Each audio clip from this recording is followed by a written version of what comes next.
People are always like, Minnesota, how did you become a wakeboarder? That's crazy, your summer's so short, it's so cold. But really, I think our short summers are what contributed to my career the most. It's hard to explain to people just the energy that there really is here in the summertime, and it's something really special. And Green Lake is really where I fell in love with water sports. Minnesota and where I grew up really shaped my entire career. It's why I love wakeboarding, it's why I love being on the water, and this is where it all started.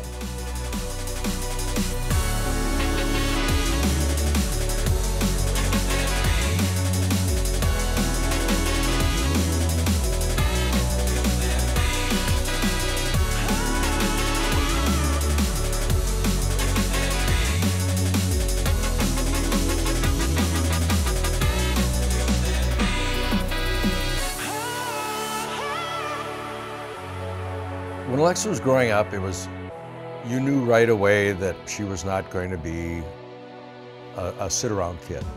Alexa was a doer, a little bit pushing the edge. I think the only thing I ever saw her hesitate was jumping off the dock into the water. And by the end of that day, then you couldn't keep her out of the water. Shut it up!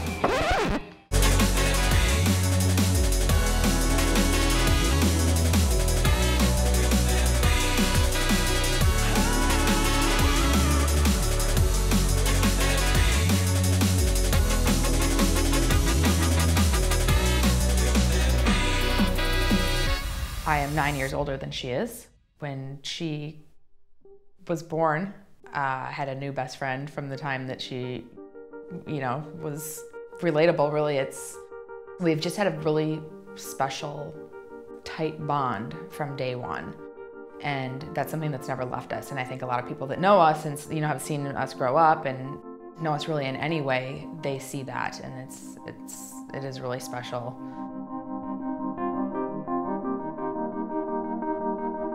Anyone who knows me knows my sister is my best friend. You think of Alexa, you think of Tiff. Like, it's Tiff and Alexa. They're out doing something. They're out on some adventure, always together. We live together now.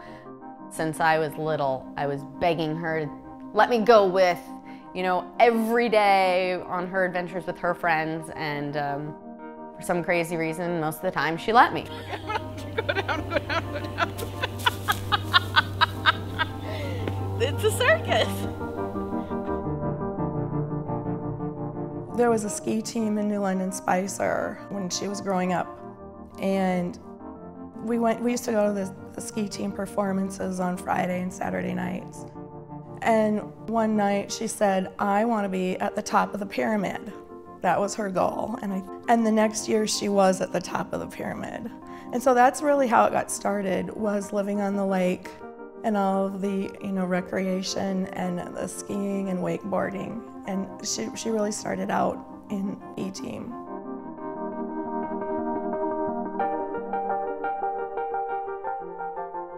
A couple of the guys on the ski team came up to me and said, what do you think about Alexa going to the top of the 5-tier pyramid? And they told me the dangers and how high she was up. And I just said, if Alexa wants to do it, let her do it.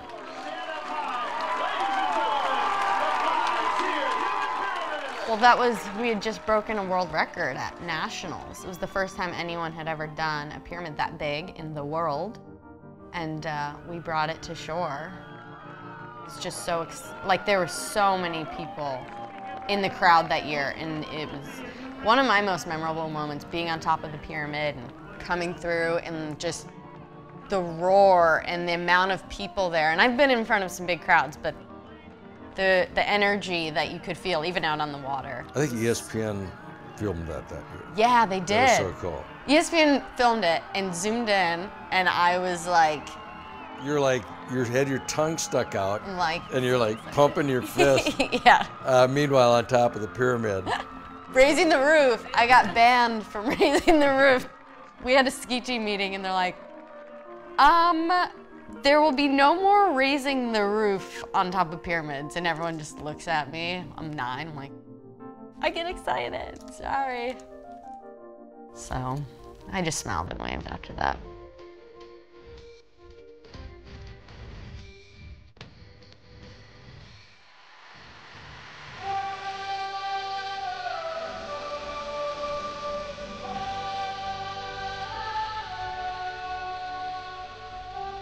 I started taking wakeboarding seriously when I was 14, focused on it in the summers and put my other activities kind of to the wayside to really push that.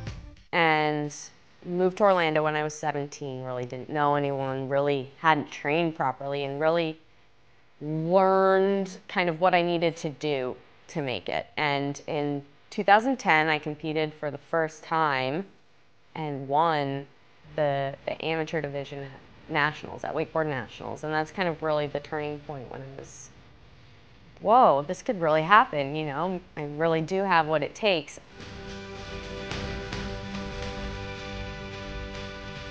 Then in summer of 2011, I competed in my first pro contest, and before that had started picking up sponsors, getting active within the industry, looking for Spy, did some stuff with Malibu and Body Glove, and really had the support from those people. Those companies, you know, wanting me to represent them gave me the confidence that I needed to push my abilities and really push my riding.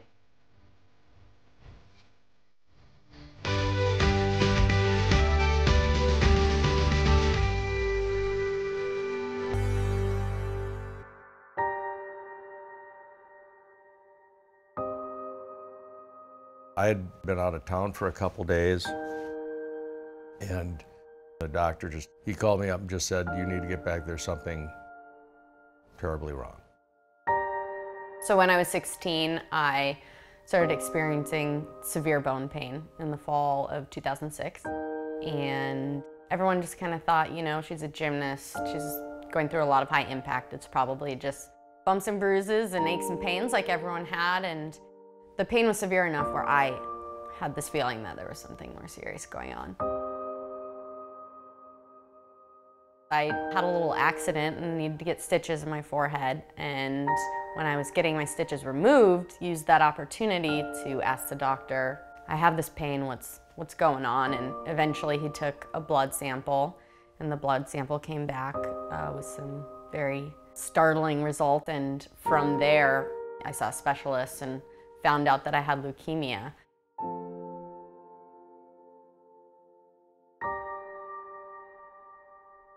When I think about when I first found out, it was just surreal because leukemia, cancer, but leukemia in particular, I just never imagined that it would affect me or my family. And it's amazing when you're faced with something, you really find out what you're made of.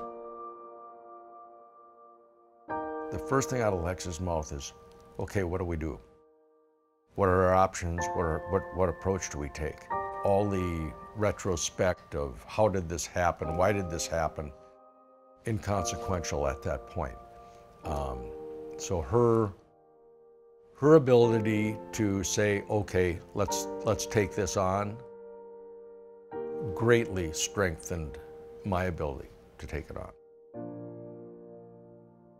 There was a period of time where we just didn't know what was going to happen. And it was when she had started her chemotherapy and she got really, really ill. And just watching someone who had always, in my mind, been so happy and so active, and knowing that when she said she was in pain, for someone that never complained about pain, that, you know, would break bones and not cry, and, you know, when she would say, Tiff, I don't feel well. And that, you know, I knew just how awful. And so just watching her go through that and knowing how much pain she was in and not knowing if the medicine was going to turn things around and how she was going to react, that was the hardest.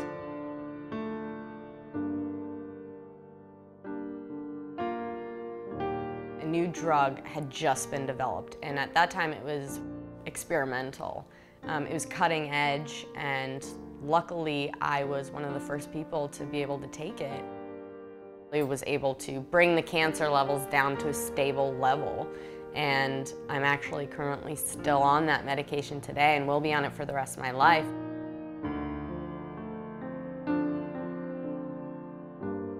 Her sister said, nobody's ever really done anything for her since this has happened, talking about the diagnosis.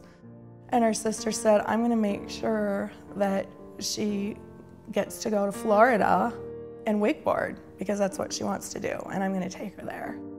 And when she was still, recuperating physically from, first beginning her chemo treatment to the time that she was supposed to have her bone marrow transplant, which never happened, by the way. Still, she responded so well to the meds that they decided that it was just a little bit too dangerous.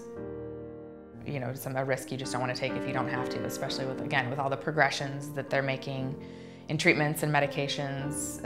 The doctors decided, she's young and healthy, let's just hold off and she'll continue to take her medicine.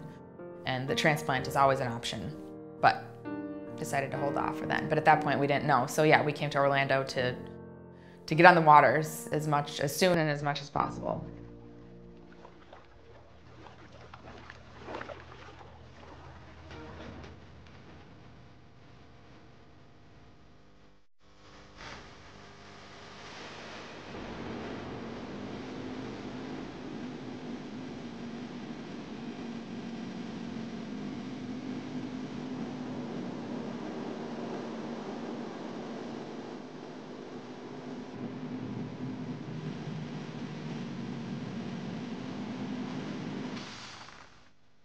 After I moved to Orlando and once I started riding on the pro tour, a number of other opportunities became available to me. Through wakeboarding, I've been able to do multiple photo shoots, endorsements, that type of stuff, and just other various marketing campaigns.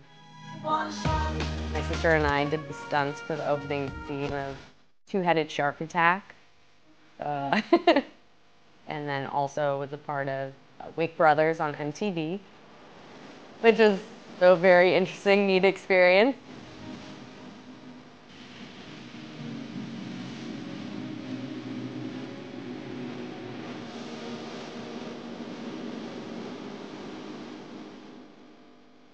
There are a number of projects that I have my hands in right now that I'm kind of just waiting to see where they take me. I would definitely love to stay in the entertainment industry. Something sports-based or entertainment-based is really what I would like to do long-term. But for me and my condition and my situation, it's really important just to take it one day at a time and kind of, let things evolve naturally and really just do the best I can every day and not make too many long-term plans.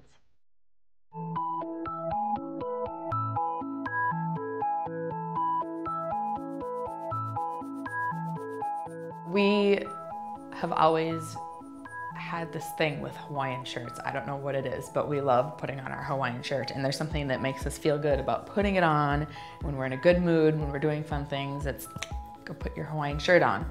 And we've always thrown around the idea of what we would want on our Hawaiian shirts, and then one day we're like, why don't we just do this ourselves? Basically this is an identical shirt to this. Yes, it should be. Tiff and I met with a company who has created our sample shirt. So we thought it was very important to us to create our own shirt pattern. We don't want it to be like anything else. That's the whole point. We want it to be comfortable and fun and our own. It's been just kind of a side job that we've enjoyed putting together. It's been an awesome learning experience. And hopefully it works out. And if it doesn't, well, it was still fun. So pantsless shirts is going for it, and this idea of being pantsless is not literal. For me it is, but being pantsless is a state of mind. It's like just picture yourself in your underwear in a Hawaiian shirt and try to be mad at someone, try to be mean. You won't be able to do it.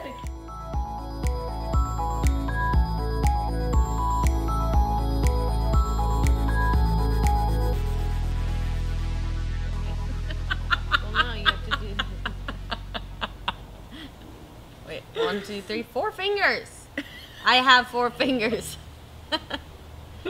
This is why I'm not making the damn logo. Okay, you can't really tell. Okay, but yes, I get your idea. Okay, I get your point. Over the past year and a half, decided to write a book about my cancer journey and my experience, and it's really a story less about cancer and more about overcoming hardship through teamwork, through the support of my family and my friends and my community, and in kind of the quirky, lighthearted way that I like to do things. I talk about serious things in the book, but I just talk about them like they were. There's no fluff. It just was a really difficult situation, and we got through it.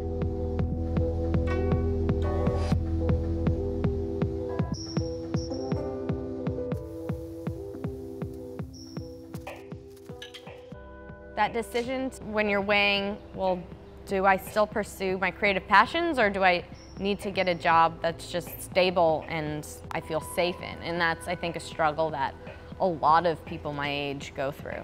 You know, do I do what I want to do, or do I do what I think I should do? And that's where I am today. It's always kind of a scary thought when your future is uncertain, but that's kind of how my entire life has been, so it's okay.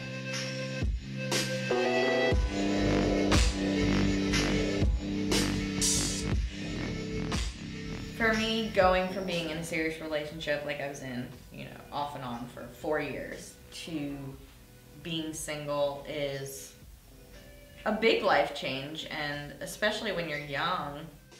Well, my ex-boyfriend and I both wakeboarded, and we were both, you know, living this fun, crazy, wild lifestyle and traveling all the time, and traveling together, and, you know, going to school. But now, you know, it's time to move on from that, and I guess that didn't survive through this transition. Right. Which is fine. And we both learned, and we're still such good friends, and we have so much in common. It just wasn't working romantically. Right.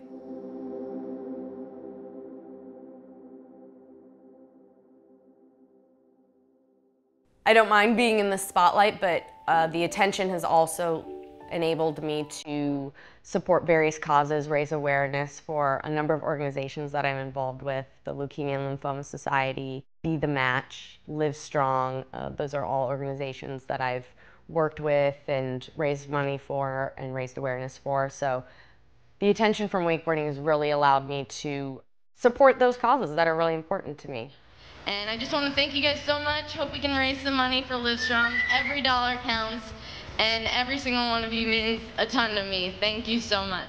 Alexa's been such a positive force in the whole cancer arena. When she first went to Florida and was wakeboarding and going to school, I called Alexa one day and I said, you know, have you thought about getting a part-time job?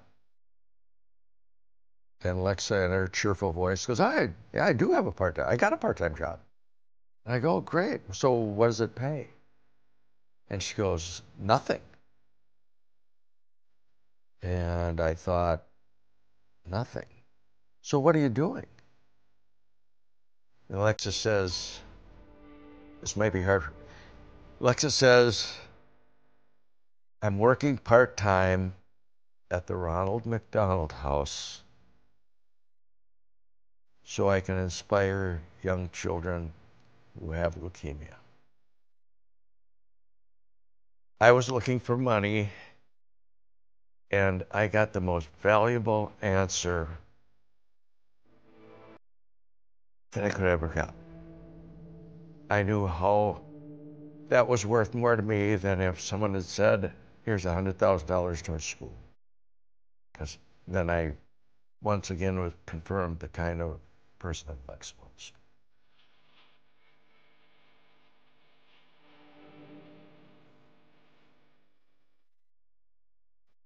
The first time I ever cried, not from physical pain, after my diagnosis was the day they told me I needed a bone marrow transplant or else I was gonna die.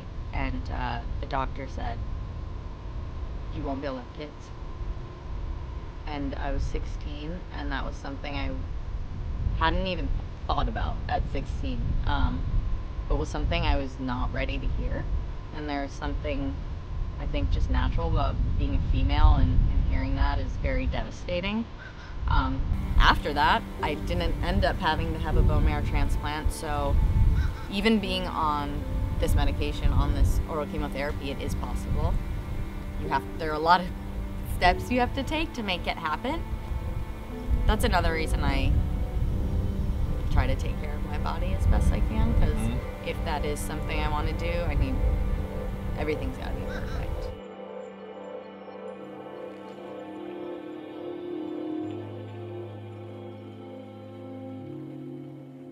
So I go to the doctor every 3 months, and we do labs that show, you know, where the cancer counts are at, and also check all of my vital functions for organs, you know, liver, kidney, heart tests. I really try to stay on top of my health. I just don't necessarily like to advertise that I have to deal with that every day, because that just puts even more of a focus on it, and that's just not something that I want to do.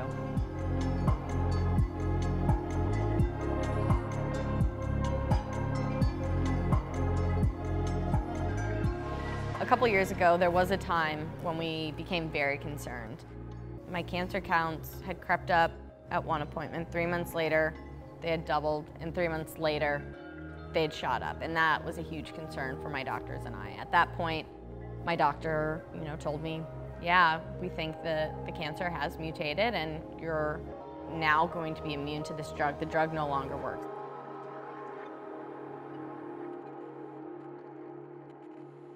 For people on the drug that I'm on, Gleevec, that is going to happen at some point.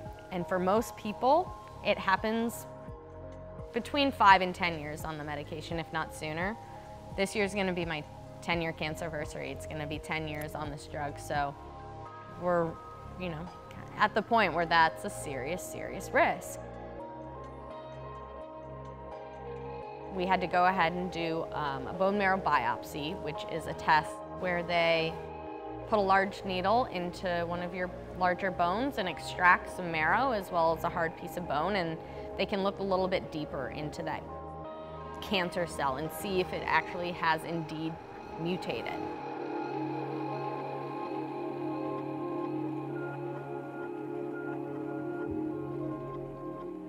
It wasn't an easy time for me. I had just been going through some personal problems with my boyfriend at that time. And you know, it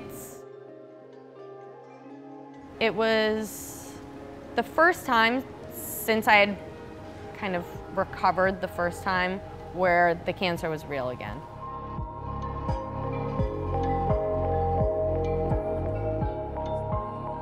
So we went ahead and found out that the cancer had actually not mutated. We were just gonna increase the dosage of Gleevec and see what happens. And we amped it up, and my cancer counts went back down miraculously, and I was able to make it out with just a reality check.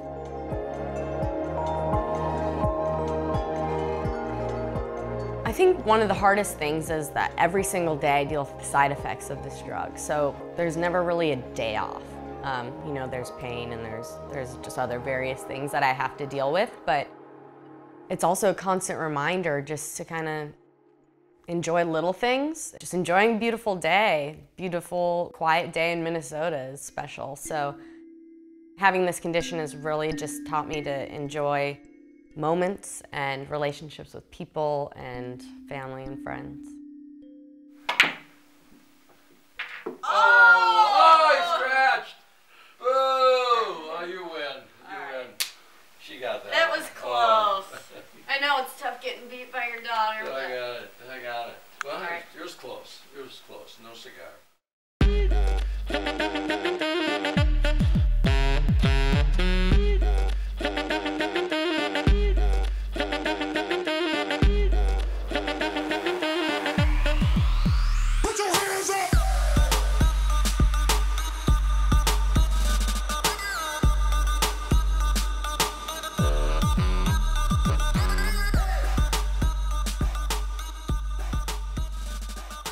I've lived with my sister for 7 years now, and she's been an awesome landlord. She has a beautiful home. It's definitely, you know, it's always comforting when you're living with a family member, especially when it's your best friend. But I'm ready to move on, and so I'll be around. I know the garage code. I'm gonna change the locks. I guess I know that no matter what happens in our lives, we're always going to be best friends. We can't go a day without talking to each other. I'm looking forward to being able to watch her, you know, grow further into adulthood, and I just hope that I can always be a part of it.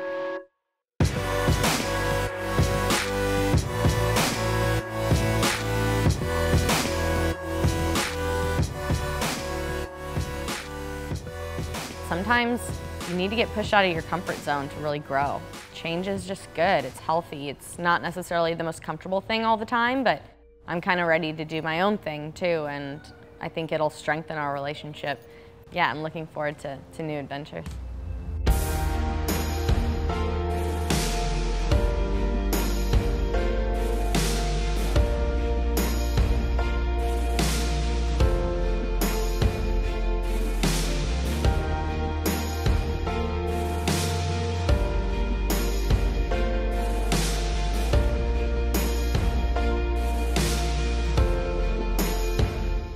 I've been able to travel the world wakeboarding and seen so many different places, and I'm so thankful for all the different opportunities that I've had and the places I've been able to go, but it just makes me that much more thankful to come from Spicer, Minnesota. Every single day, we all have the option to make an excuse for not doing something, and it is so easy to do. We're all guilty. Whether you're scared or just don't want to do something, or something really is holding you back, those obstacles are only obstacles if you let them be. They will only hold you back if you let them hold you back. We all have a choice to say, I'm going to work harder to overcome this.